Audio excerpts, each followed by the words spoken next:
Good Morning Business, French Tech. Voilà, je viens de télécharger hashtag Time by Nlabs pour tester votre solution grand public, même ça si sur la matinale, Christophe. Exactement, même si au départ évidemment et principalement vous êtes une solution B2B.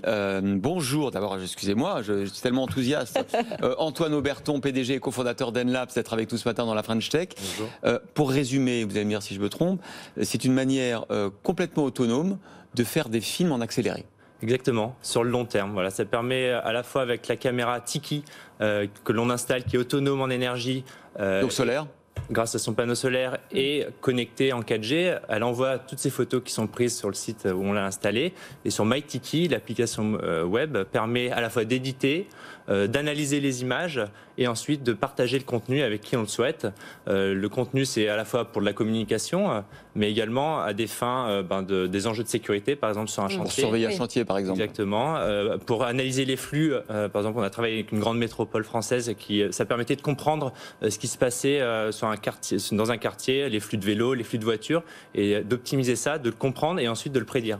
Donc vous travaillez sur les chantiers, 80% de votre activité, c'est ça hein, quand même. Exactement, on a trois secteurs d'activité, l'événementiel, le tourisme et le suivi de chantier. Et le tourisme et l'événementiel, ça a fonctionné cette année malgré tout? Au contraire, ça a dopé le confinement, la crise, ça a dopé votre activité? Alors, la crise et ensuite également l'internationalisation de notre activité a permis de booster notre activité l'année dernière, parce qu'on a réalisé notre plan, on a fait 100% de croissance l'année dernière, malgré la crise sanitaire. En plus, nos secteurs d'activité ont été concernés par la crise, mais le fait de pouvoir accéder à distance à son chantier, à un site touristique ou à un événement a permis effectivement d'avoir une croissance importante. Alors vous êtes une start-up qui a été créée en 2015, donc vous commencez déjà à avoir un peu d'expérience derrière vous et de temps. Est-ce que là vous avez senti une brutale accélération? Est-ce que votre business model, est-ce que dès le départ vous vous êtes dit, vous avez vu que ça fonctionnait, ou est-ce qu'il y a eu des étapes? On a vraiment, l'année dernière était vraiment une année charnière parce que ça a confirmé notre business. Avant, on se considérait comme une start-up grenobloise et l'année dernière, on a compris qu'on devenait une scale-up, donc on accélérait et on se tournait vers l'international. En début d'année, on faisait 30% de notre chiffre d'affaires à l'export. À la fin de l'année, on faisait 60% à l'international. Ah oui, formidable, bravo. En Europe. Deux marchés qui nous ont vraiment portés, ce sont l'Allemagne et l'Angleterre. Mais également, on a mis un premier pied aux États-Unis sur lequel on commence à avoir une belle croissance. Dans quel secteur, aux États-Unis? Toujours pareil, sur des chantiers, toujours pareil. Sur le suivi de chantier, le tourisme, et l'événementiel. Et aujourd'hui, l'événementiel, on espère qu'il redémarre dans les mois à venir. Vous avez déployé 5000 caméras dans 60 pays.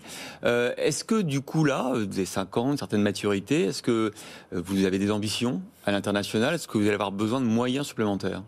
Alors du coup, aujourd'hui, on a toutes les cartes en main parce qu'on a réalisé une levée de fonds il y a 2 ans. J'étais venu vous voir et on avait levé 3 millions auprès de nos partenaires financiers.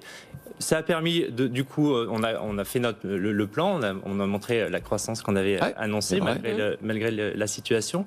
Donc maintenant, aujourd'hui, on peut aller soit chercher de la rentabilité, on génère, l'année dernière, on a fait 3 millions de chiffre d'affaires, soit continuer et accélérer, ça va dépendre de ce qui va se passer dans les mois à venir, et faire appel à nouveau à des partenaires pour faire une levée de fonds. Vos caméras, on le rappelle, sont fabriquées dans la Drôme?